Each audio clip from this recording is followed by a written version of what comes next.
ન્યુયોર્કમાં local police દ્વારા અટકાવાયેલા એક Indian એલિયનને હવે કદાચ ઘણો જ લાંબો સમય જેલમાં રહેવું પડી શકે છે. સ્વપ્નિલ તેજાડે નામના 34 વર્ષના યુવકને રૂટીન ટ્રાફિક સ્ટોપ દરમિયાન અટકાવાયો હતો. સ્વપ્નિલે નાયગ્રા ફોલ્સ પોલીસ ડિપાર્ટમેન્ટના ઓફિસરને પોતે ગ્રીન કાર્ડ હોલ્ડર હોવાનું જણાવ્યું હતું અને પોતાનું ગ્રીન કાર્ડ બતાવ્યું પણ હતું. સ્વપ્નિલની સાથે બીજા 2 લોકોને પણ પોલીસે અટકાવ્યા હતા, પરંતુ સ્વપ્નિલે બતાવેલું ગ્રીન કાર્ડ શંકાસ્પદ લાગતા નાયગ્રા ફોલ્સ બોર્ડર પેટ્રોલ સ્ટેશનને તેની જાણ કરી 3 લોકોની આઈડેન્ટિટી કન્ફર્મ કરવા માટે જણાવાયું હતું.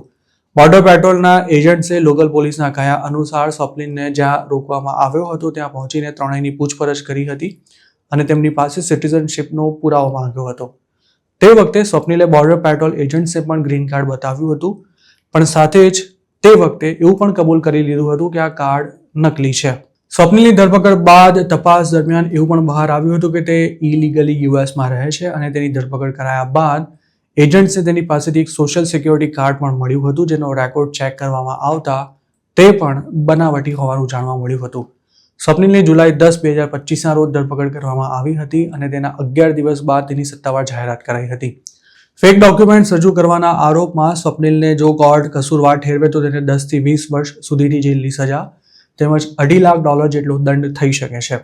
આ ઉપરાંત તે કોઈ લીગલ સ્ટેટસ વિના જ અમેરિકામાં રહેતો હોવાથી તેને સજાનું એલાન થાય તે પહેલા જ કે ત્યાર પછી ડિપોર્ટ કરવામાં આવી શકે છે, કારણ કે આવા ગુનામાં પકડાયેલા કે કસૂરવાર ઠરેલા લોકોને જેલમાં રાખીને તેમને વર્ષો સુધી મફતમાં ખવડાવવાનો ખર્ચો અમેરિકાની સરકારને પોસાય તેમ નથી. સ્વપ્નિલની જેમ કેટલાય ઇન્ડિયન્સ ફેક ડોક્યુમેન્ટ્સ રાખીને અમેરિકામાં ફરે છે અને નવાઈની વાત એ છે કે કેટલાક ઇન્ડિયન્સ પણ ગ્રીન કાર્ડ સહિતના ફેક ડોક્યુમેન્ટ્સ બનાવી આપે છે. આઈ એમ ગુજરાત દ્વારા $70,000 ગ્રીન કાર્ડ બનાવી આપતા પેન્સિલ્વેનિયાના મિતુલ પટેલ નામના એક ઠગનો ગયા વર્ષે જ પર્દાફાશ કરવામાં આવ્યો હતો, જે પોતે ઇન્ડિયન એમ્બસીમાં કામ કરતો હોવાનું જણાવી લોકોને બોટલમાં ઉતારતો હતો. મિતુલ જેવા ગઠિયા પાસેથી ગ્રીન કાર્ડ જેવા નકલી ડોક્યુમેન્ટ્સ લેતા મોટાભાગના લોકોને તો એ જ ખબર નથી હોતી કે તેમની પાસેથી હજારો ડોલર પડાવ્યા બાદ તેમને જે ગ્રીન કાર્ડ આપવામાં આવ્યું છે તે નકલી છે. જ્યારે આવા ઠગ પૈસા મળ્યા બાદ ગ્રીન કાર્ડ આપે તે વખતે એવું કહેતા હોય છે કે તેના પર અમેરિકાની બહાર ગમે ત્યાં આવવા જવામાં પણ કોઈ જ પ્રોબ્લેમ નહીં થાય. યુએસમાં ફેક આઈડી સાથે અગાઉ પણ ઘણા ઇન્ડિયન્સ પકડાયા છે.